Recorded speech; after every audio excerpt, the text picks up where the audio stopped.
नमस्कार, उत्तराखंड की खबरों के साथ हाजिर हूं मैं अनुपम। उत्तराखंड में पंचायत चुनाव के लिए दूसरे चरण की वोटिंग पूरी हो गई है। पंचायत चुनाव के दूसरे चरण में करीब 66% मतदान हुआ है। हालांकि आखिरी आंकड़ा और ज्यादा हो सकता है क्योंकि कुछ बूथों पर शाम 7 बजे तक भी वोटिंग होती रही, लिहाजा वोटिंग प्रतिशत में इजाफा हो सकता है। जिलों की बात करें तो उधम सिंह नगर में रिकॉर्ड करीब 80% मतदान, पिथौरागढ़ में 64.89%, चंपावत में 70%, चमोली में 66%, टिहरी में 60.30%, उत्तरकाशी में 75.96% वोटिंग हुई है।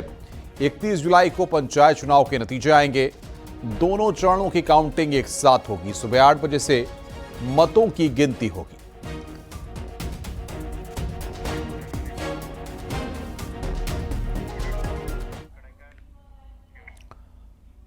सोमवार को उत्तराखंड में त्रिस्तरीय पंचायत के लिए दूसरे चरण का मतदान हुआ। मतदान के दौरान मुख्यमंत्री पुष्कर सिंह धामी भी हल्द्वानी पहुंचे। सीएम धामी ने सुबह ही अपील की थी कि पहले मतदान फिर जलपान, जिसका असर दिखा और राज्य में पंचायत चुनाव के दूसरे चरण में जमकर वोटिंग हुई। हल्द्वानी में सीएम धामी ने फॉरेस्ट ट्रेनिंग इंस्टीट्यूट में एक पेड़ अपनी मां के नाम कार्यक्रम में हिस्सा लिया।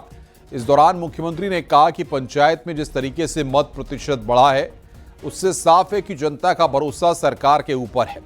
वहीं लोगों से एक पेड़ मां के नाम अभियान से जुड़ने की अपील की।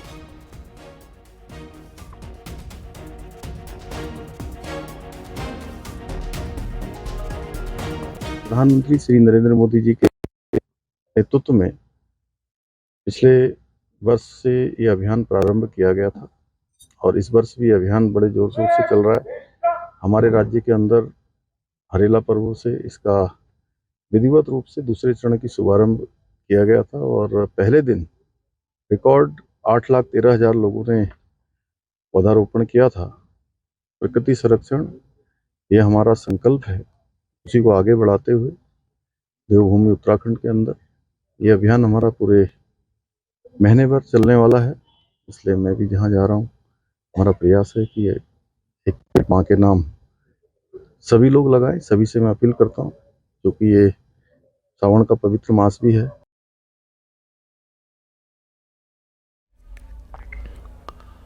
हल्द्वानी ब्लॉक के मोटा हल्दू इलाके में वोटिंग के दौरान फर्जी वोट पड़ने से हंगामा हो गया। यहां जयपुर कीमा के आंगनबाड़ी केंद्र में बने पोलिंग सेंटर में एक परिवार जब वोट करने आया तो उसे पता लगा कि उसका वोट पहले ही पड़ चुका है। जैसे ही इस बात की खबर आसपास के लोगों को लगी, वहां पर हंगामा खड़ा हो गया। लोगों ने फर्जी वोटिंग का आरोप लगाते हुए पोलिंग सेंटर को ही घेर लिया। इसके बाद वहां पर हंगामा खड़ा हो गया और पुलिस को भी बुलाना पड़ा। हालांकि बाद में किसी तरह मामला शांत हुआ।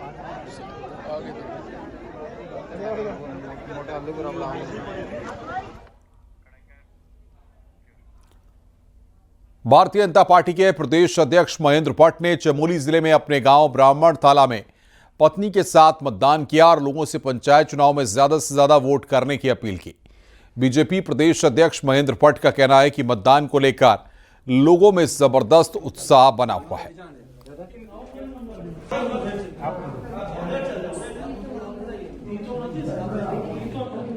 देखिए, आज द्वितीय चरण के मतदान के अवसर पर मैं अपने गांव ब्राह्मण थाला में अपने पोलिंग बूथ पर आया हूं। जनता में उत्साह है, अच्छा मतदान हो रहा है और मैं आज ये कह सकता हूं कि प्रथम चरण से ज्यादा मतदान देवभूमि के उन द्वितीय चरण के सभी मतदान केंद्र पर होगा। विकास के लिए सरकार चुननी है और अच्छे जनप्रतिनिधि चुनने का जो उत्साह यहाँ की जनता में दिखाई दे रहा है, ये देवभूमि वीरभूमि में लोकतंत्र के प्रति जनता की आस्था है। मैं उत्साहित हूँ। मैं हर वर्ष अपने बूथ पर गांव में आखिरी वोट का अपने मतदान का प्रयोग करता हूँ। भारतीय जनता पार्टी के राष्ट्रीय मीडिया प्रभारी और गढ़वाल सांसद अनिल बलूनी सोमवार को पौड़ी जिले में अपने पैतृक गांव नकोट पहुंचे, जहां उन्होंने अपने परिवार के लोगों से मुलाकात की। साथ ही दोपहर का भोजन अपने पैतृक गांव के घर में किया। गांव जाने से पहले नलबुनी कोट ब्लॉक के प्राइमरी स्कूल में बने बूथ में पहुंचे और अपना वोट डाला। त्रिस्तरीय पंचायत चुनाव के मौके पर बलूनी विशेष रूप से अपने गांव में अपना वोट डालने के लिए पहुंचे थे। उन्होंने सभी से अपील की है कि अपना वोट गांव में ही डालें, जिससे गांव हमेशा आबाद रहेंगे। वहीं इस मौके पर उन्होंने ग्रामीणों की समस्याओं को भी जाना और जल्द उन समस्याओं को दूर करने का भरोसा दिया। सांसद और बीजेपी के राष्ट्रीय मीडिया प्रभारी अनिल बलूनी भी अपने पैतृक गांव में पहुंचे। इस समय पैतृक गांव की ये तस्वीरें हैं जहां पर वो अपने परिवार के लोगों से मुलाकात कर रहे हैं। अपने पैतृक घर में जहां पर उन्होंने अपना बचपन बिताया है वहां पे वो पहुंचे हैं और तमाम जो लोग हैं ग्रामीणों से मुलाकात कर रहे हैं। अभी कुछ ही देर पहले उन्होंने जो वोट कास्ट किया है उनसे बातचीत कर लेते हैं। सर, आज अपने गाँव पहुँचे हैं आप, पैतृक गाँव, कैसा लग रहा है यहाँ पे आके? देखिए, आज हम सब लोगों के लिए बड़ा ही खुशी का दिन है और पूरे पहाड़ में अगर आप, जैसे मैं बड़ा लंबा रास्ता तय करते हुए आया तो सब गांव में बड़ी रौनक है और बड़ी संख्या में लोग वोट डालने के लिए, लोकतंत्र के पर्व में हिस्सा लेने के लिए आए। एक अभियान की शुरुआत करी थी, मेरा वोट मेरा गांव, उस मुहिम को लेकर आप क्या कहेंगे? अब उस मुहिम का शायद असर दिखने लगा है कि गांव की जो रौनक है वो लगातार बढ़ती जा रही है। देखिए, जब हम लोगों ने ये बात की थी तो लोगों को ये चीज़ समझ आने लगी कि इसका मतलब क्या है। इसका कोई राजनीतिक मतलब नहीं है। ये जिस मूल भावना को लेकर उत्तराखंड राज्य का निर्माण हुआ था वो कहीं उस भावना समाप्त ना हो जाए, इसके लिए ये अभियान था। क्योंकि लगातार जिस तरीके से पहाड़ों में लोगों का पलायन हो रहा था तो लोग जब नीचे जा रहे थे तो वोट भी उनके यहाँ से कम होते जा रहे थे और पहाड़ों में विधानसभा की सीटें लगातार कम हो रही थी। जैसे जब हमारा राज्य बना था तो पौड़ी जनपद में 8 सीटें थी, आज 6 रह गई हैं। आने वाले समय में अगर इसी तरह से चलता रहा तो और कम हो जाएंगी। तो इससे सामना करने के लिए हमने लोगों ने एक कार्यक्रम बनाया था कि अपना वोट लोग अपने गांव बनाए।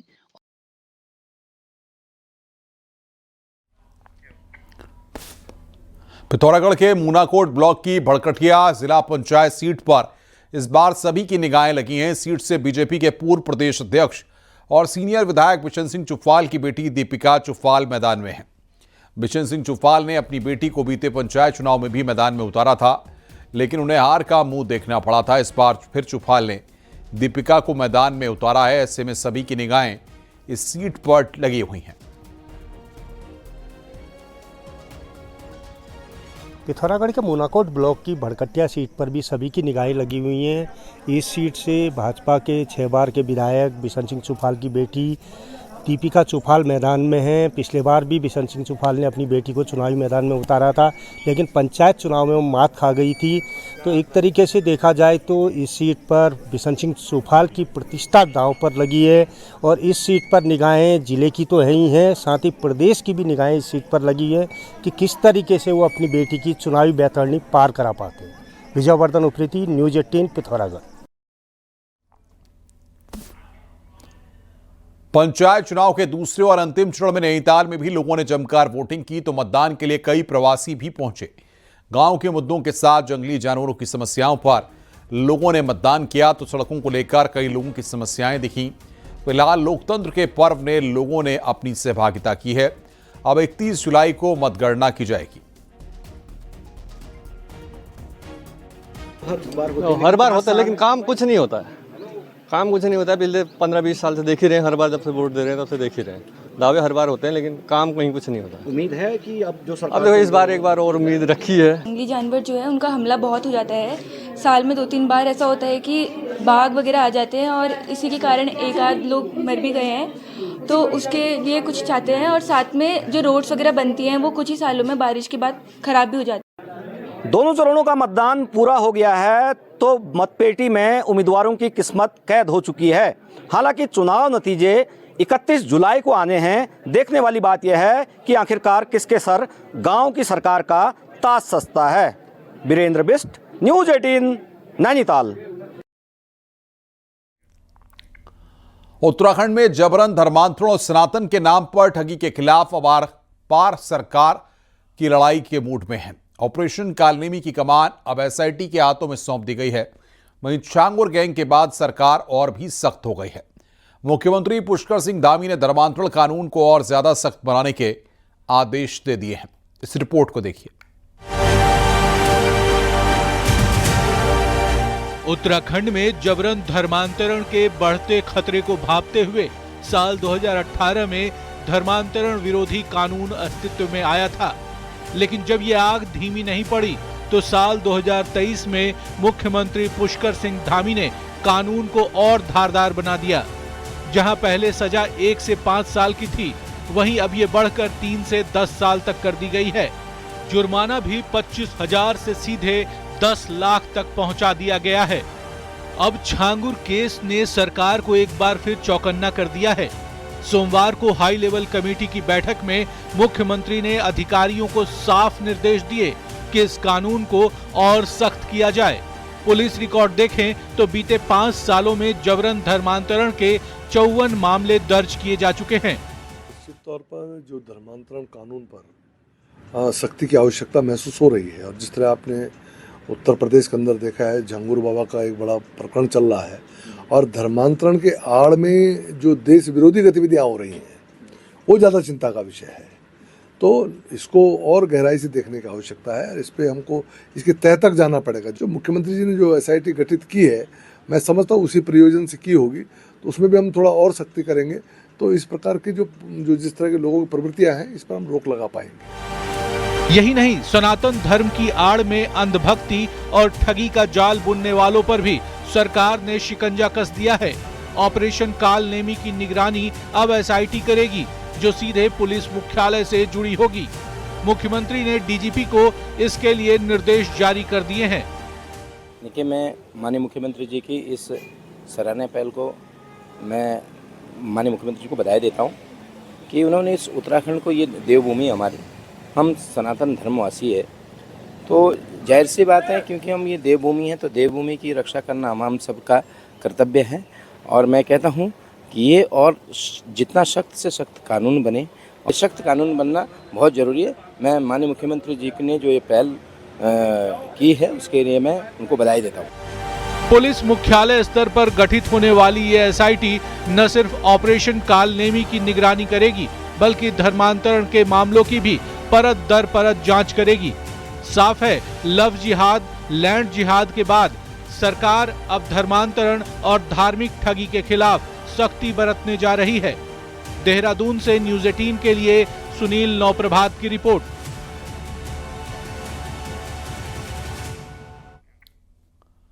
हरिद्वार के मनसा देवी मंदिर में रविवार को हुई दुर्घटना के बाद आज सचिवालय में CM धामी ने उच्च स्तरीय बैठक ली, जिसमें मुख्यमंत्री ने मंदिरों में श्रद्धालुओं की बढ़ती संख्या को ध्यान में रखते हुए मनसा देवी मंदिर, नीलकंठ महादेव, धारी देवी, पूर्णागिरि मंदिर, कैंची धाम, जागेश्वर सहित राज्य के प्रमुख धार्मिक स्थलों के सुनियोजित विकास के लिए आवश्यक दिशा निर्देश जारी किए हैं। मनसा देवी मंदिर के सीढ़ी मार्ग से अतिक्रमण हटाने और मार्ग के चौड़ीकरण के लिए आदेश दिए गए। वहीं मंदिर परिसर की धारण क्षमता बढ़ाने, दुकानों को व्यवस्थित करने के साथ ही दर्शन व्यवस्था को और अधिक सुदृढ़ बनाने की योजना बनाई गई है। सभी प्रमुख धार्मिक स्थलों पर श्रद्धालुओं का पंजीकरण अनिवार्य किया जाएगा, जिससे दर्शन की संख्या नियंत्रित कर बेहतर प्रबंधन सुनिश्चित किया जा सके।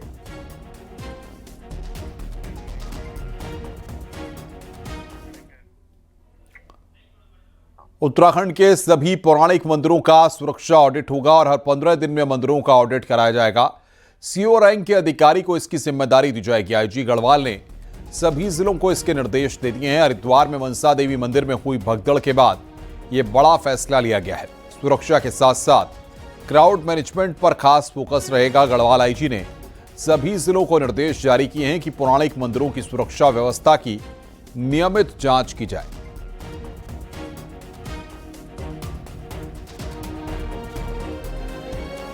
पब्लिक यूटिलिटीज़ हो, इलेक्ट्रिसिटी हो, फायर ऑडिट हो, इन सबों को कंप्लीट इसको ऑडिट करें।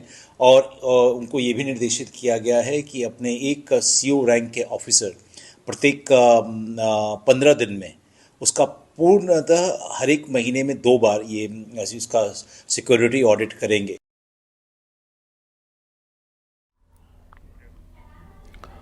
मनसा देवी मंदिर भगदड़ हादसे के बाद हरिद्वार जिला प्रशासन हरकत में है।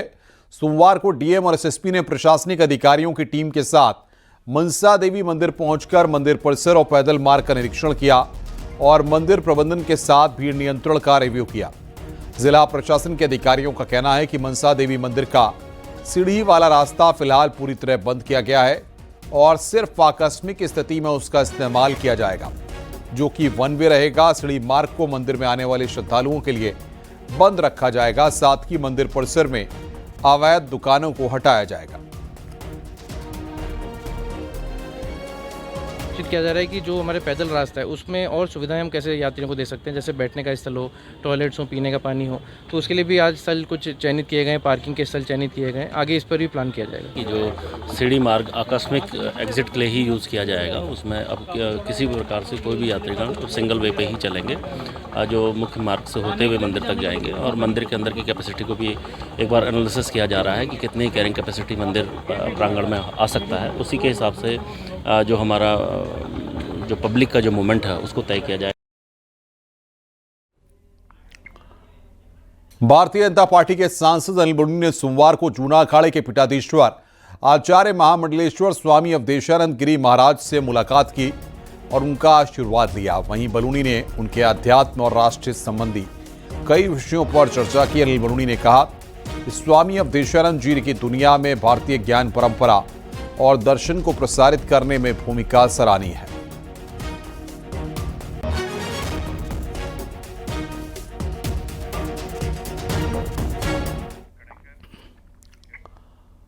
रुद्रप्रयाग से खबर है, यहां पर जिला मुख्यालय के पास एक महिला ने अचानक मंदाकिनी नदी में छलांग लगा दी। हालांकि तत्काल ही फायर सर्विस के जवानों ने महिला को बचा लिया और नदी से बाहर लेकर आए, लेकिन इस दौरान महिला ने दोबारा नदी में छलांग लगाने की कोशिश की। इस बार भी तुरंत एक्शन लेते हुए फायर के जवानों ने महिला को बाहर निकाला और नदी से दूर किया। बताया जा रहा है कि महिला मानसिक रूप से परेशान है। अब महिला के परिवार की तलाश की जा रही है ताकि उन्हें सुपुर्द किया जा सके।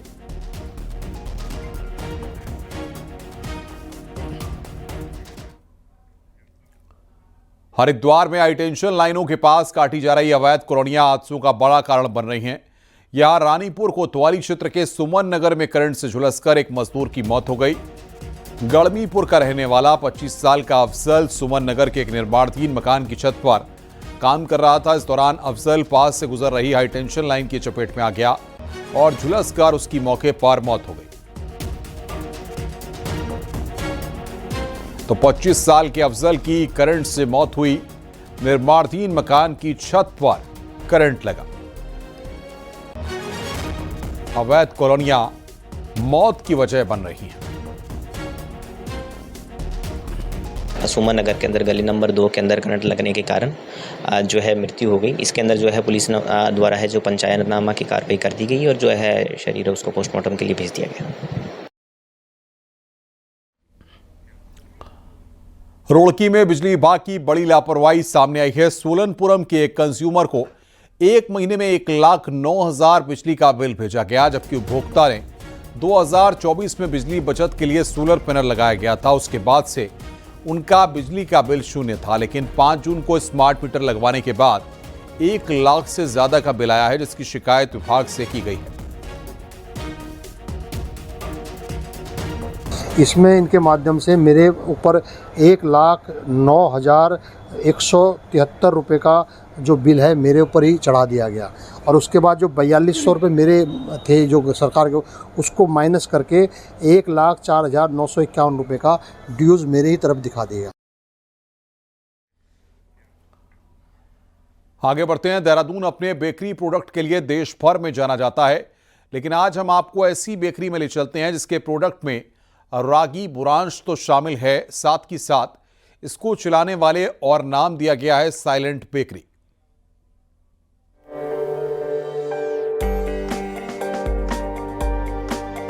वैसे तो ये लोग ठीक से सुन और बोल नहीं सकते, लेकिन इनके भाव आपके दिल को जरूर छू लेंगे। देहरादून में देश के अलग अलग हिस्से से आकर रहे ये मूक बधिर लोग द साइलेंट बेकरी में काम कर रहे हैं, जिसको मुंबई के रहने वाले राहुल बजाज देहरादून में चला रहे हैं। राहुल खुद स्पेशल चाइल्ड हैं, लेकिन उन्होंने देहरादून में एक ऐसी टीम बनाई जिसमें मूक बधिर लोगों को रोजगार मिल सके। अब अगस्त में उनकी प्लानिंग मूक बधिर लोगों के द्वारा रेस्टोरेंट खोलने की है। हम लोग इनको बहुत अलग अलग चीज़ें सिखाते हैं, जैसे बेकरी, ब्रेड्स, डिज़र्ट्स, केक्स और आइसक्रीम्स। उत्तराखंडी बहुत चीज़ें इस्तेमाल करते हैं, लाइक बुरांश, माल्टा, भांग मंजीर के जो बीज होते हैं, which is actually very good, लोग समझते नहीं हैं, एंड काफल, ऐसे चीज़ें। We want Uttarakhand to flourish. इस बेकरी में पिछले 2 साल से काम कर रही अनु अग्रवाल से भी हमने बात की हालांकि उनको समझाने में थोड़ी दिक्कत जरूर आई, लेकिन उन्होंने बताया कि कैसे लोगों से वो बात करती हैं और उन्हें सामान दे पाती हैं। बहुत अच्छा रिस्पांस मिल रहा है और हम सब मिलकर काम करते हैं और यहाँ पे कस्टमर से भी मिलवाते हैं और हम उनको सर्व करते हैं जो उनको पसंद आते हैं, तो हम उनको गरम गरम सर्व करते हैं और उनको पैक करके भी देते हैं। थोड़ा सा होता है साइन लैंग्वेज में समझाना थोड़ा सा टफ होता है हमारे लिए, बट धीरे धीरे हम भी सीख गए उनके साथ में, तो इतनी ज़्यादा कोई खास प्रॉब्लम आती नहीं है। वैसे भले ही इन लोगों को काम को समझने में दिक्कत पेश आती है, लेकिन इनका काम के प्रति समर्पण और जज्बा दिल को छू लेता है। न्यूज़ 18 के लिए देहरादून से भारती सकलानी की रिपोर्ट।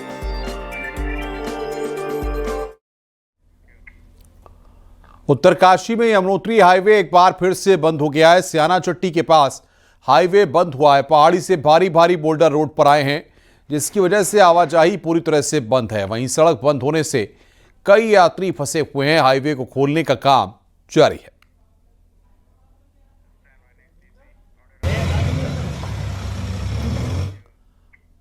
बद्रीनाथ धाम में एक बार फिर से अलकनंदा नदी का जलस्तर तेजी के साथ बढ़ने लगा है। ऊंचाई वाले इलाकों में हो रही बारिश की वजह से बद्रीनाथ धाम में जलस्तर बढ़ता ही जा रहा है।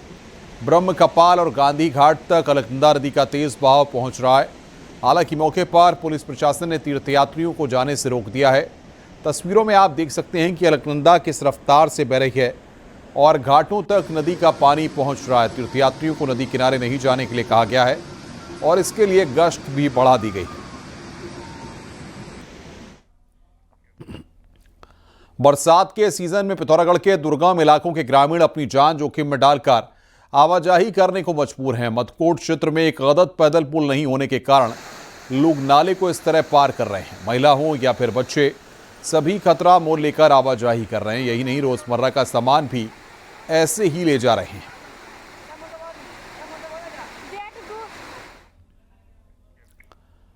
ग्लोबल वार्मिंग का असर भारत के ऊंचे इलाकों में तो साफ देखा जा रहा है, लेकिन अब तिब्बत में मौजूद कैलाश पर्वत और मानसरोवर झील पर भी बदले मौसम का असर दिख रहा है। हालात ये हैं कि जहां कैलाश पर्वत से बर्फ नदारद है, वहीं मानसरोवर झील भी लगातार सिकुड़ रही है। देखिए रिपोर्ट।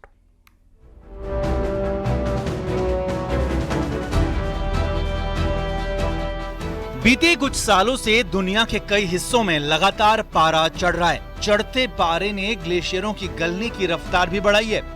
मौसम में आए इस बदलाव का असर अब कैलाश पर्वत और मानसरोवर झील पर भी साफ दिखाई दे रहा है। हालात ये कि 22,000 फीट की ऊंचाई पर मौजूद कैलाश पर्वत में इस बार बर्फ की सफेद चादर नहीं के बराबर है। कैलाश पर्वत के दक्षिणी हिस्से से तो बर्फ पूरी तरह नदारद है। कैलाश पर्वत का ये बदलाव देखकर तीर्थयात्री भी हैरान है। बर्फ कम मिली। जैसे हम जब पहुंचे दूसरी साइड, तो डेराफूक एक जगह आती है जहां से हम बहुत निकट होते हैं कैलाश पर्वत के, तो हमें बर्फ बहुत कम मिली। बर्फ कम है, थोड़ा गर्मी भी थी, तो क्लाइमेट चेंज तो है ही, ये सबको पता है। कैलाश पर्वत के साथ ही मानसरोवर झील भी ग्लोबल वार्मिंग का दंश झेल रही है। भारतीय तीर्थयात्रियों की माने तो झील करीब 20 मीटर सिकुड़ गई है। झील का सिकुड़ता आकार इस बात की तस्दीक कर रहा है कि इस इलाके में भी पारा लगातार चढ़ रहा है। और हालात तब हैं जब मानसरोवर झील 15,000 फीट की ऊंचाई पर मौजूद है। ऐसे में आसानी से अंदाजा लगाया जा सकता है कि निचले इलाकों के हालात क्या होंगे। तो हमने देखा है कि कैलाश मानसरोवर झील जो है वो करीब, मैं कहूँगा 40 से 50 feet, I would say 20 metres recede होकर के अंदर की तरफ जा रही है। तो उसका जो ओरिजिनल बेस था वो घटते घटते घटते नीचे जा रहा है। भारतीय क्षेत्र में मौजूद ओम पर्वत में भी बर्फ नहीं के बराबर है, जबकि बीते कुछ सालों तक ओम पर्वत हर समय बर्फ से पटा रहता था। असल में इस इलाके में चीन हो या फिर भारत, दोनों ही देश कई प्रोजेक्ट्स पर काम कर रहे हैं। सड़कों का जाल तो यहाँ बिछा ही है, साथ ही इंसानी दखल भी लगातार बढ़ रहा है। ऐसे में यहाँ का पर्यावरण साल दर साल बदल रहा है। न्यूज़ 18 के लिए किशन जोशी के साथ विजयवर्धन उप्रेती की रिपोर्ट। रुक रहे हैं यहां पर ब्रेक के लिए। खबरों का सिलसिला लगातार जारी है।